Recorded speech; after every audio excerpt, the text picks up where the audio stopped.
Hey everyone, we are now live and welcome to the very first episode of Pages Across the Earth, a international sci-fi fantasy book club, and it's a book club by theme. I'm just waiting here on my awesome co-hosts who are joining me from all over the globe. I can't wait to talk about everything. Let's see here.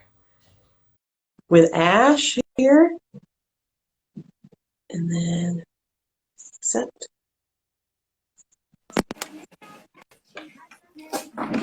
Hello. Hello. How are you? Good morning. Can you hear? I'm hoping you can't hear nursery rhymes in the background. Is that okay? No, I hear you great. Oh, great. Hello. Hi.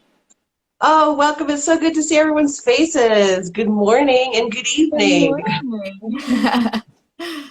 Oh man, so this is Pages Across the Earth. Welcome. This is the debut episode. I'm so glad you guys could join me today. I just want to go around and recognize that we are actually joining each other from very different parts of the globe, different seasons, different times, and different days. So I'll start. It's 7 p.m. Eastern on a Monday here where I am.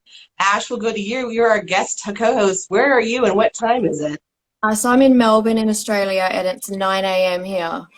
Very different to you on a Tuesday. Very different. Thank you so much for joining us this morning. Oh, thank you for having me. It's my pleasure. And S.J., we all know you are from New Zealand, and it's a bit of a time difference as well from Australia.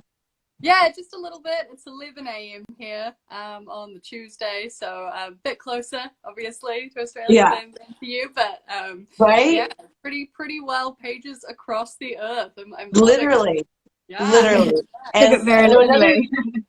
And another great fact about this meeting is, too, we're actually bridging the summer solstice, which is the 20th and 21st of June. So not only are the winter solstice for you, that is, because you're in the southern hemisphere. I had to think about it for a minute. I don't know why. Where are you? Where am I from? But so there's, I think it's so fun that there's this timey-wimey aspect to this book club, especially because it is a sci-fi fantasy book club. And we are all also sci-fi fantasy authors. Ash, let's just do a soft plug. I want to talk to you just briefly about your books. I didn't grab my books. Hang on. She randomly when I asked. Yes, I write middle grade young adult fantasy about dragons. So Fireburn Island's book one. The whole series is out. Set in a dragon school. I think I need to turn the sound up. I'm not very good with technology, sorry. That's okay. I can hear you great. Oh, okay, that's fine. S.J, can you hear me too? Yeah. Okay, good. That's okay. Yeah. So Fireburn Island. And I've just written a young adult urban fantasy story set in Melbourne, where I'm from. So that should be coming out next year. Oh, awesome! Yes. All based on. Really good, guys. Sorry, I'm totally just interrupting you there. Probably the Wi-Fi stuff. Sorry about that. No, I was just gonna say it's really good, really amazing series. Oh, thank you so much. Check it out after this episode. I'm going to. I'm putting it on my TBR. Yeah, for sure. Thank you so much. Yeah, it's a nice quick read. It's a lot of fun and doesn't take itself too seriously, I think. So yeah, I love it, but it's mine. So a great summer read for those of us in the northern hemisphere. Yes, it is. And S.J, talk to us a little bit about, you are also a published sci-fi author. Talk to us about the 716.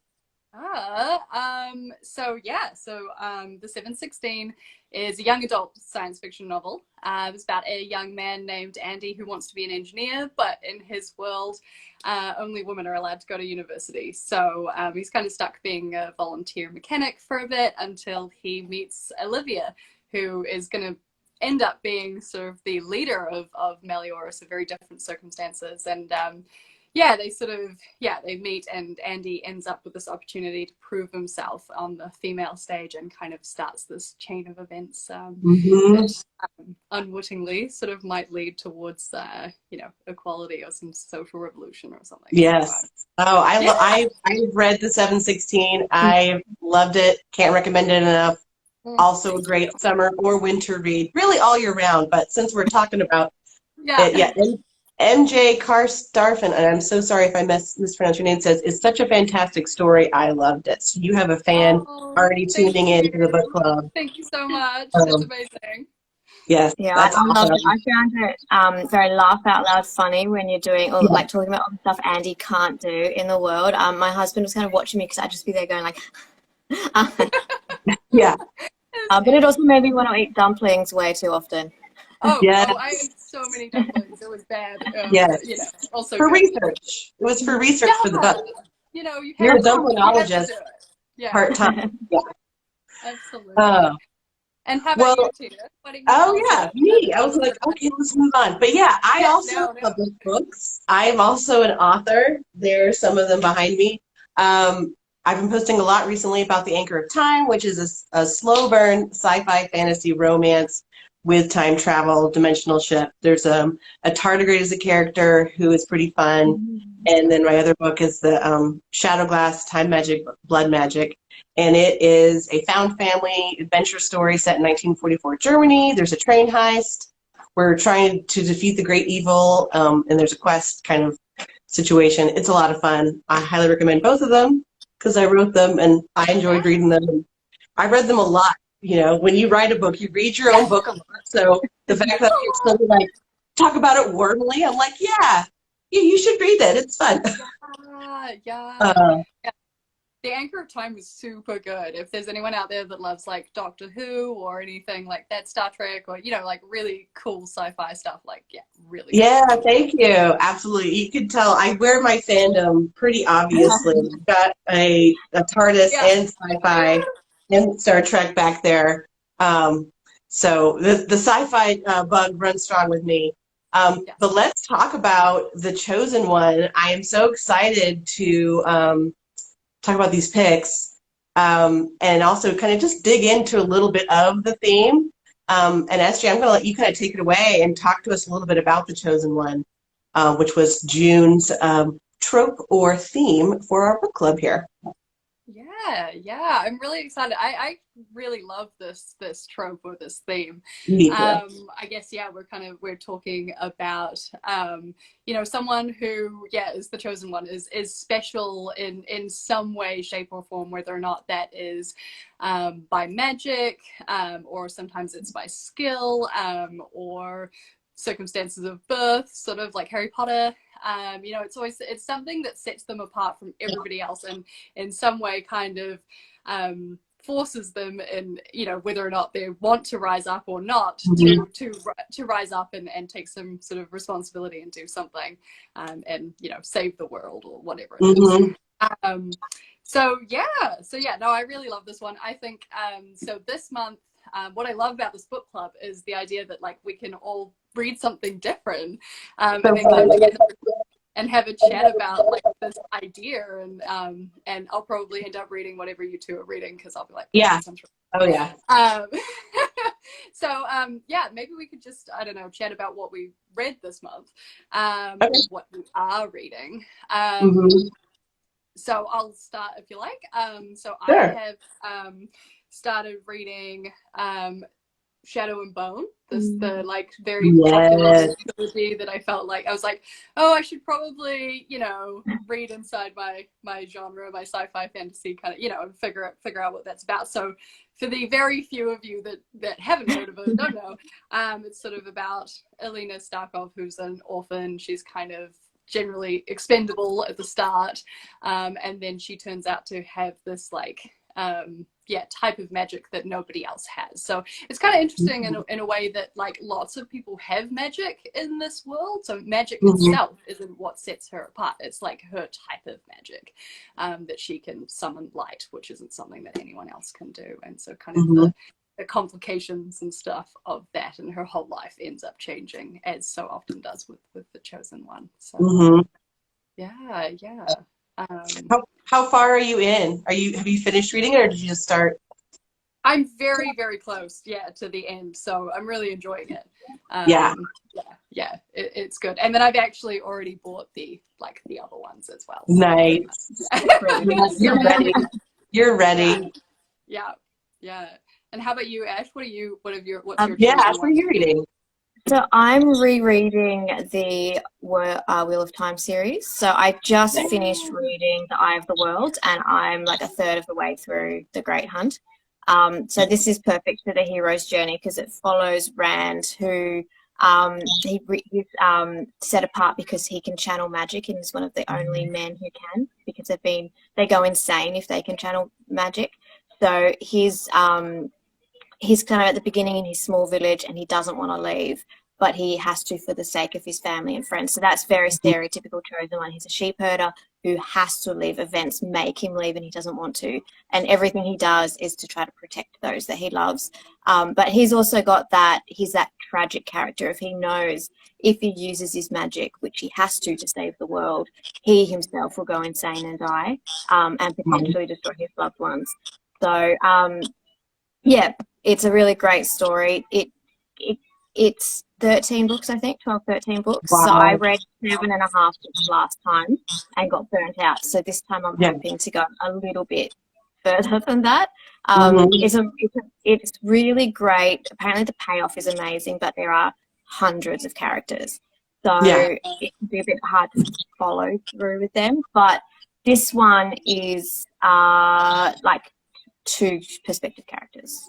So, and then each book is more and more perspective characters. So it gets better over time. I don't really know what to say about it because so much of it is a spoiler. Because it begins with a story of 3 boys from a village have to leave the village because the village is attacked, and it's attacked because of them. And then they go to try to kind of stop the force that's causing it. But there's so much more to it that it's the mystery that's like the great part of the story. And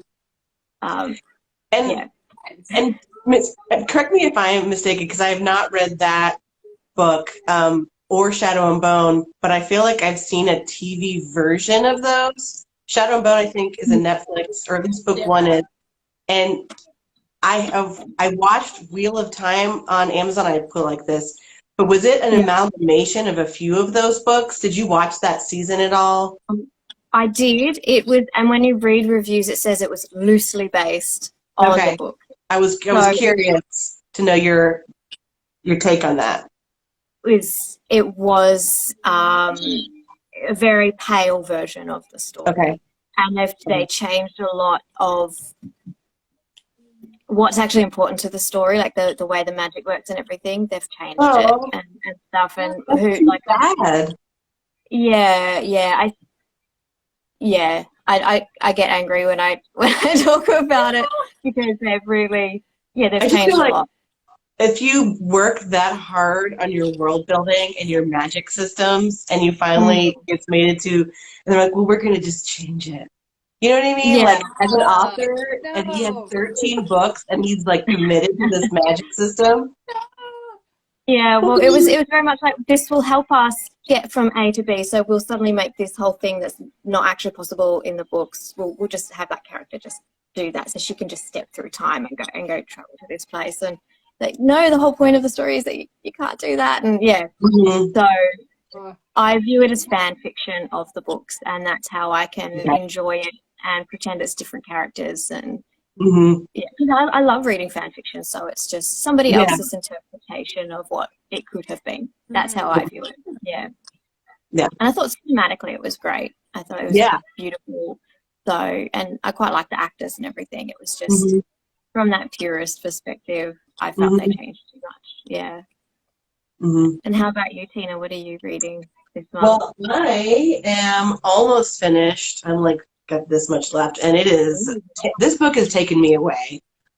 This is It's Stuck by Sarah Newlands. I highly recommend it. I have a bit of a beef with YA, where I sometimes feel like authors say their book is YA, but I'm like, this feels very adult, and this is not the case with this book. The characters are so believable, and they're coming of age. I felt I'm a stepmom of 2 teenage boys, and there were several times where characters were making decisions in this book, and I was like, You know, I can't. That's a horrible decision. Don't do that. Stay where you are. You know. So I just again, this book swept me away. Great summer or winter read. Quick read too. It's you know, the chapters are short, but you get a lot of information. And I've met Sarah. She's a delight.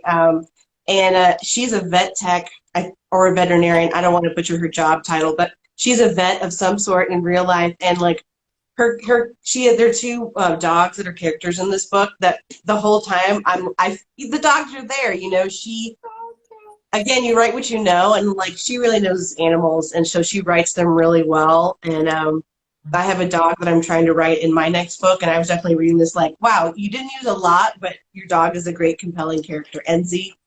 So yeah, I really love this. And Sarah, we were kind of emailing about what books we were going to choose, and I really chose this one, not having read it, just based on the theme and based on the back blurb, because it seems like it's just about Natalie from the back blurb. But you're right, it's a chosen one, and where it's actually a group of 4 or 5 teens that are part of this sci-fi project, and they've got powers, but everything they know is a lie, and there's this big mystery. And it's set in like a conflicting, like it has flashbacks and flash forwards. So you're constantly like, I don't know, there's always a lot of tension. So I've really, really enjoyed this one. And in terms of the chosen one aspect, it's definitely like the characters didn't know that they had anything special about them. And also it's like a reluctant hero, that, you know what I mean? Like the whole journey is them kind of accepting that they have powers, accepting that things are happening to them beyond their control, and how do I come of age with all of this going on. But yeah, I am almost finished with it. I probably will pick it up and read it after this is done. This is such a good book. I'm really enjoying it. And she's actually an award winner. Went and looked up her awards. She's won the 2021 Teen Book Award by Indies Today for this book.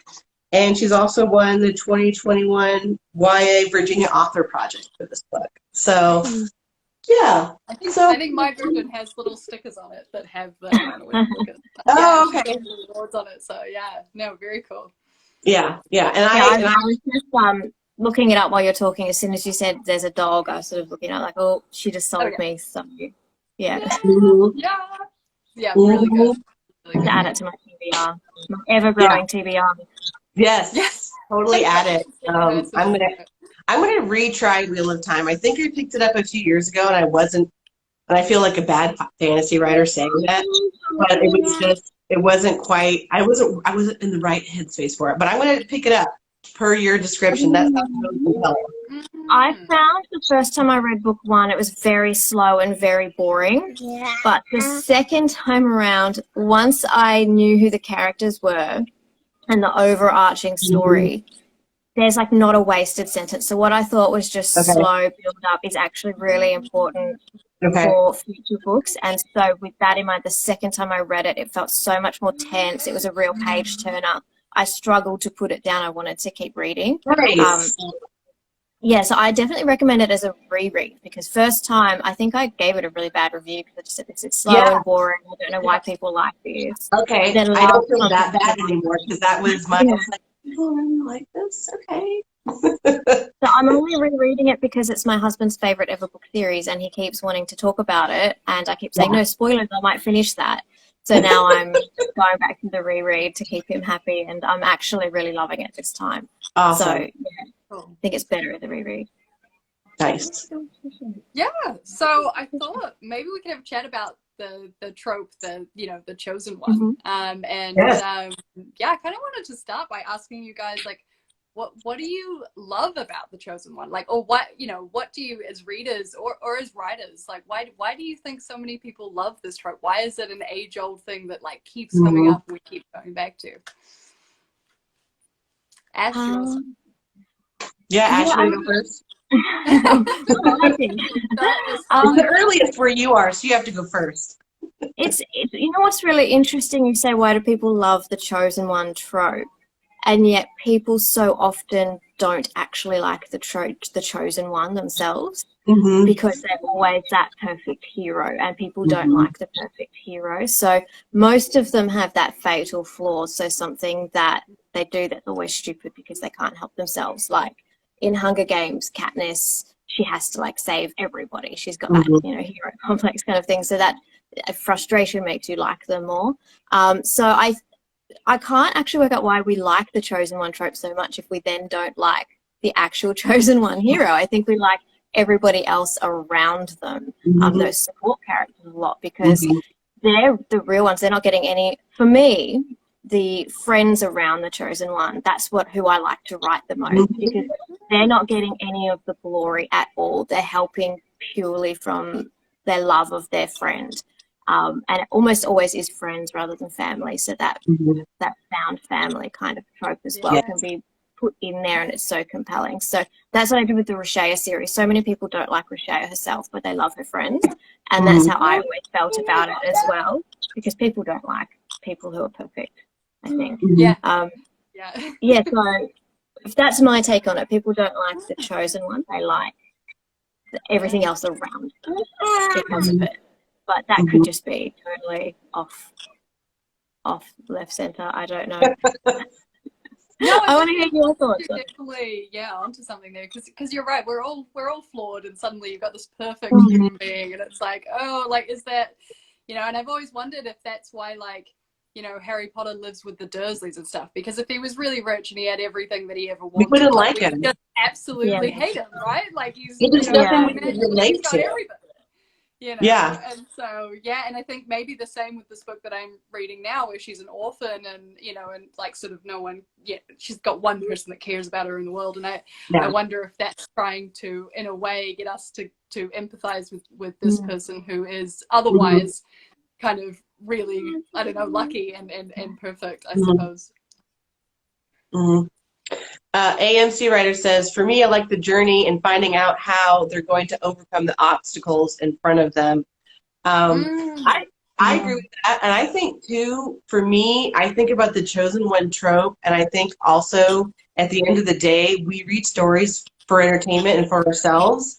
And it's always nice to imagine you're the chosen one. I feel like I think it's really narcissistic. I definitely am like, well, if I was the hero, I would do this. You know what I mean? I think that's the same reason I like comic books. I always imagine myself as the hero, and I think that's why representation matters so much in these stories. And now we're seeing a lot more diversity of voices being represented in these chosen one type stories. And I'm specifically talking about comic books because, and like the superhero movement that's so big right now, because that is all chosen one stories. I feel like superhero comics are all about this one person that is destined to save us all and has superpowers and has these other problems. You know what I mean?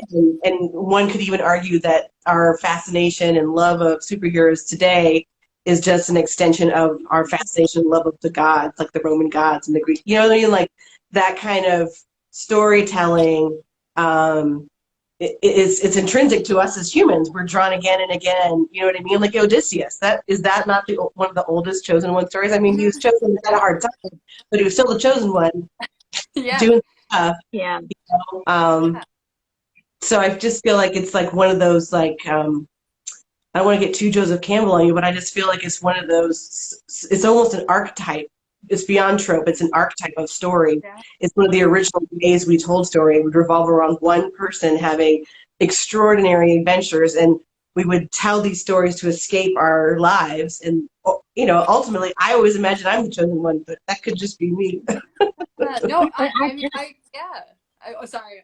I was just going to say, like, I agree. I think there's, even though you know that your Hogwarts letter is not going to come, you still are like, well, like, maybe, like, hopefully, like, I'm just checking the time. Like, it'd be really cool if it did, you know, and you do. You kind of, you want to, like, you might not do what Harry chooses to do in those scenarios. And sometimes that's almost, you know, you get even more involved because you're like, why? Like you were talking about before, you're like, why did you do that? Why did you do that? But, you know, you find yourself kind of imagining, well, what if, you know, someone dropped out of the sky and told you that you were a witch or a wizard or whatever. You're a wizard. Yeah, I was going to say the exact same thing. Of imagine you're just kind of cruising around your little village, and you're just a local herbswoman or whatever, and then suddenly you find out that that's actually magic, and you thought you were just normal, and your whole Yeah. life is weird. So we all want a slightly more exciting Yeah. life, don't we? So, Mhm. and what better way than it just happening to you? You don't even have to go out and find it. I think we No. all have that dream. Oh yeah. So, yeah. I also thought maybe we could talk about almost the downside of that as well. Like I've always thought that the chosen one trope, there's that sort of like the agency of the hero is almost taken away. Like you don't really sometimes they really want to leave. Like Harry Potter Yeah. doesn't want to stay with the Dursleys or whatever. Like Mhm. but there are other times where, do they really want to have to rise up and like they might be scared for some reason or something, but like it's kind of an interesting idea that we take away their agency in a way, and they sort of have to I agree. rise up to this Yeah. challenge. Yeah. And I think Oh, go ahead. Go ahead, Ash. I think you can never go back to that mundane world and be Mhm. entirely comfortable with it. I mean, I know people that have moved overseas in their 20s and then they move back home in their 30s and struggle to settle back down to that small town life. And I think how much more if you've been the chosen one, your adventure's over, and then you're expected to just settle down with a family somewhere and give all of that up. I think it's really hard. Yeah. Yes, there's definitely a tragedy there with the chosen one. They save the world, but then they're forgotten about, except for in these stories. Yeah. Yeah. Well, where do you go when you've already kind of peaked? That whole statement, Ash, reminded me of a Doctor Who episode where it's like the end, and the doctor made two doctors out of his hand, and it was the Dr. Donna episode, and there's two Doctor Who's, and he has to leave Rose in the other universe and never come back. But this is like a complete doctor who can never be the doctor again. Like he has to go and get a job, in the universe. And I'm like, you already peaked. Sorry, dude. Now you have to pick up the trash and buy coffee like the rest of us. That's like a chosen one being unchosen, even though it's like, as fans, we're like, Rose got the doctor, or spoilers, Rose got the doctor and had a happy ending. But at the same time, like, oh, what job can you get? I mean, what that would give you purpose and qualified for. Yeah. Yeah. Exactly. Yeah, what do you put on your CV? Like, what do you, I don't know. Yeah. Former chosen one. Yeah. Settle down. Yeah. Oh my gosh. Yeah. I'm ready for middle management. Yeah. Yeah. So those were kind of my key points that I was thinking about talking about the chosen one. Is there like actually the last sort of question that I had, and then I'd love to hear if you guys have any questions you want to discuss. But is there like a chosen one that you would love to have been that person? Like, if it is like you picked Harry Potter or whatever it is, like that would have been a really awesome. Which book or movie or whatever chosen one would you be like, oh, that would be cool? I'd love to do that. I'm trying to think of a chosen one that doesn't suffer a lot. Me too. Because they suffer a lot. Yeah, they do often go through, and I suppose that's the balance we were talking about before, with being like so perfect and lucky that you've been given magical powers or whatever, and like you kind of have to suffer for it for us to still. You got some trials. Yeah. You got to get through some trials first.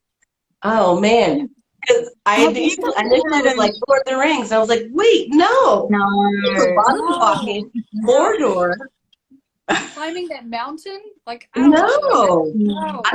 don't think I'm in shape enough. First of all, I'd have to train first. It's a lot of camping. I'm not really a camping person. Yeah, a lot of bugs. A lot of bugs, yeah, and worse. People trying to murder you over your jewelry. Right, a lot of people trying to murder you. Yeah, it's just a necklace, y'all. I think Harry Potter would be a good one. You know what I mean? The world, to live in that world. Yeah. Yeah, I like the maybe world. instead of being the chosen one, do we just want to be in, like, I just love to go to Hogwarts and just be Yeah, around stuff, you know. I'm not sure I want to yeah. be Harry Potter, but like, No, I'll just wave at him at the Tri-Wizard Cup. I don't want to be in it. Things, no, yeah, you you're know, doing great. Like, you're doing great. Because I used to be a teacher, I just think I would have loved to have been a teacher at Hogwarts instead. I Yes, think that would have been oh a really yeah, cool place to work rather than, you know, a student at Hogwarts. Like, I could teach Muggle studies. I could do that. They could yeah, get me in. I'll adapt. I'll yeah. teach anything. Oh, thank you. Oh man. What about you, Sarah? Do you have a chosen one book that or fantasy world that you think you would like to be in? I mean, yeah, I keep talking about it. The obvious one is Harry Potter. I think that would be really, like, yeah, really cool. Hmm. So, oh, it's hard. There are quite a few cool ones. I mean, there's also like there's the element that, you know, there are sometimes ones like that where there's kind of a magical world, or there's ones Hmm. like I suppose like Superman where they're more based, you know, in Yeah. our world in a way. Hmm. And yeah, then I'm not sure if I'd be that keen because you're still just living and you're in the same Hmm. world, but you've got all of those Yeah. trials and Where's my yeah, perks? You know, the fantasy yeah, world is the perk. I think especially But like you Narnia. can still get coffee if you're in this world. You know Yeah, where to go for the coffee. You don't have that's to true. that's worry about true. That's that. an advantage for this world is coffee. Mm. I think we can all agree on that. Even though it's 7 at night, I can still agree on that. Yeah, Um, yeah. one world I thought of initially that would be a hard no for me would be Westeros, but another one that would be Ooh, a yeah. definite yes for me would be Narnia. I feel Oh, like talking Narnia. animals, tea parties, Oh, sign me up. yeah. I also Yeah. wondered if you guys wanted. Oh, sorry. Oh, no, I Go was on. going to say the world for me. Have you guys heard of Cecilia Dart Thornton as a writer? Mm-mm. She's an Australian writer, but she has a world set in fairy, but like the real old Mm. school version from the actual mythology of what the fairy and people were like. And the chosen one gets to go to fairy. So I think Yeah, that would be cool. She has a terrible time of things, but yeah, yeah, to go to fairy, yeah, yeah. it'd be I've heard fantastic. the land of fairy is quite unique, so Mm, I'd be in that. oh, very cool. Oh, I was just going to ask if you guys wanted to chat about sort of like the, you know, maybe Ash, if you want to start about the like the chosen one in your book, and about yeah. Yeah. Yeah, see, that's an interesting one because I feel like with Fireburn Islands, with the Richet series, Richet is kind of very different to a lot of the chosen ones in that she's told you've got to go here to live with the dragons now. So she starts off in a human village with her human father, but she knows her mother was a dragon. That was never a secret to her, although it was to everybody else in the village. And then suddenly she's in danger. She has to go live with the dragons. And she's never like, no, I don't want to leave my home. She's just kind of always up for anything. She's like, okay, I'll go do that. And then, oh, there's an evil out to get you. Okay, well, I'll skill up and I'll learn how to fight this evil. So I tried to go against a lot of the tropes because she's only 13. It didn't seem realistic to me to have her fighting what the adults around her were saying. So she's at the beginning in Fireburn Island. She's very malleable. She does what everybody tells her to do. And it's not until she grows up a little bit from book one that in books 2 and book 3, she kind of goes, well, actually, maybe the adults are not right. And maybe we shouldn't just be putting up with the status quo. And maybe we need to put ourselves in a bit of danger in order to be able to free ourselves from this gilded cage, because all of the dragons are kind of happy to be in this cage of the evil wizard's creation purely because that keeps them safe. But she thinks if they're broken free from the cage, then they can embrace the strength and the power that they always used to have. So, yeah, unlike most chosen ones where the story kind of is forced upon them, I think Mhm. she's more taking that. She wants to be the chosen one because she's the only one who's seeing that this is wrong. Mhm. I don't know if that makes Yeah. sense, but sometimes it takes a stranger to come into a world and kind of go, Mhm. hang on, what's happening here isn't right. Yeah. This isn't what it should be. Yeah. So yeah, I never viewed it as the chosen one trope Mhm. because it's kind of, I've twisted it on its head a little bit. but Mhm. it definitely is. It's just, you know, I thought I was being unique, and then when you think about tropes, you go, no, I wasn't being unique. That's just the hero's journey, isn't it? But I did enjoy, as I said, the thing I really loved about writing the Rocher series was the friends around Rocher, all her best friends, and how they all chip in to help her, and purely just because they care about her. I really enjoyed writing those friendship dynamics and the ins and outs of that, and when they get sick of each other and the fights that they have and the makeups and all of that. I think I really enjoyed writing it. Really Yeah. great. That's the most important part too. You're enjoying what you write. You know what I Yeah, I mean? think you have to. Yeah, You have to. You're going to read it a lot. a lot. A lot. Too many times. Yeah. It's interesting that you talk about the twist on the trope, and I think that's actually maybe another thing that appeals to readers and to us Mhm. writers, I suppose. Kind of got this idea that readers are familiar with, but then maybe the interesting way that we work with it these days is doing something like that, flipping it on its head a little bit and twisting it and saying, well, what if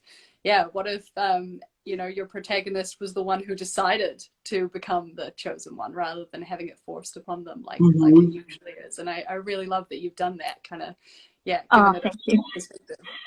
I worry it makes her a bit annoying that she's chosen to do that, but someone had to.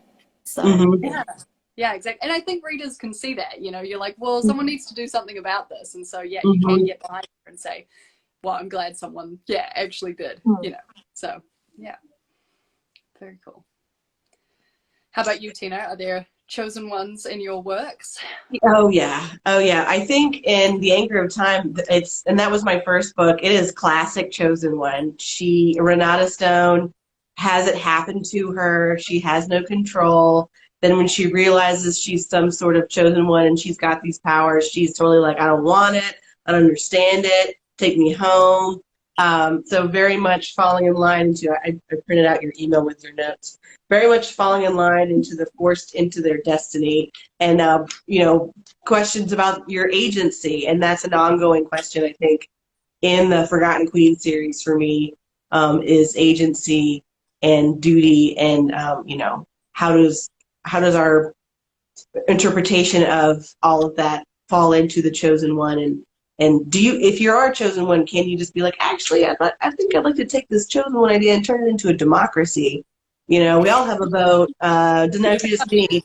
Yeah. So I think, and I'm exploring that in the sequel for sure, Ah, to the Anchor of Time, and then in Shadow Glass, there's a little bit of chosen one, but it's because there's a bigger cast of characters. I feel like it's in a similar vein to Extant. I think they're all kind of chosen, this found family of magical beings, and they kind of take on a train heist to save the world, so to speak, because they need this, to steal this one piece of shattered glass to stop a great evil, and so they're all kind of the chosen one fulfilling this journey and destiny, but a little less heavy-handed, I would say, than the Anchor of Time.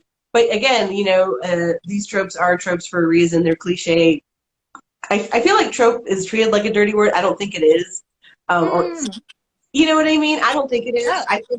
I think it explains that this is so intrinsic, or such a pillar to our storytelling, that it's almost cliche. Oh, another chosen one. Well, a lot of readers, like for me, instance, I'm like, oh, chosen one. Oh, portal fantasy. Oh, enemies to lovers. These are all tropes or themes that you can snag a reader, or you know uh, get someone's curiosity, and then kind of bring them in with your story elements. Exactly. And I think So, it's, oh, sorry. oh, go I ahead. Yeah, was, go ahead. I was just going to say that it's like, I don't know, really like instantly recognizable, right? Like when you say Hmm. found family or chosen one or Hmm. whatever, like we all instantly know what that means rather than you having to explain like what Hmm. these Yeah. things mean. So there is an element as a reader when I see like, oh, the chosen one and found family, whatever it is. And I'm like, oh, cool. Okay. So I kind of have this idea of what I'm getting into, and then Hmm. what has this author done with those ideas, and that's Yeah. what intrigues me. Mm. So yeah. And I'm curious for you, Sarah, the 716, you kind of have two main characters, and one is the protagonist, one is an antagonist, but I feel like in a way they're both the chosen one, Andy and Olivia. Um, Yeah, how do yeah. you feel about that? Yeah, I mean, I definitely think the 716 has some chosen one vibes. It was funny when we decided on these things, and I was like, oh, actually, like I hadn't really Yeah. thought about it before, but yeah, it really is. Especially, I think especially Andy, like obviously without going into too many spoilers, he really wants to be an engineer, and actually the book starts off very much being just about himself and what he wants to be able to achieve, and then as he sort of ends up he gets given this opportunity, like I said, to prove himself on the female stage, an opportunity that like no other men have had. And so, and when he does, you know, reasonably well at that, it's sort of, you know, he does unwittingly end up becoming a chosen one. And so there is a bit of it's not a huge part of the story, but there is that sort of debate that I think a lot of those chosen ones go through of like, well, like what's going to happen to me, to my family? Should I do this? Like actually, this is in line with what Andy goes through is like it is in line with my values, but actually it's really scary because nobody's done this before, and It's gonna be what's a going to first. happen. I think that's quite a cool part of the story, and also just of the chosen one trope as well. Yeah, So, yeah, I agree. Yeah, it's always interesting when you put a chosen one that is like going to be a first at something, which Andy, not to give too much away, was going to be a first at something. And so you have also, you know, this chosen one has the power through just their actions alone, just deciding to be themselves to change the world. You know what I mean? And that's a superpower. yeah, You know, because me deciding to get a cup of coffee or, you know, whatever doesn't usually change the world, but in fiction it can, you know. And so that's the yeah, power of a chosen one is there's a little bit of magic in it, you know, because again, yeah, things might just happen. And if it just happens to Andy, well, maybe it could happen to Tina. You never know.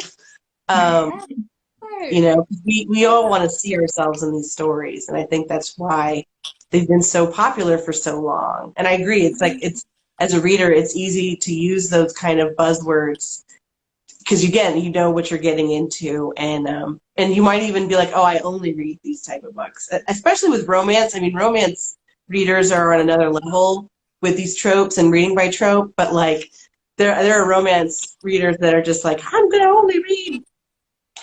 I can't even think of one, but you know what I mean. After or something. There's a few Yeah. like I thought of reverse harem. That was the first thing that I came up with because it's so weird.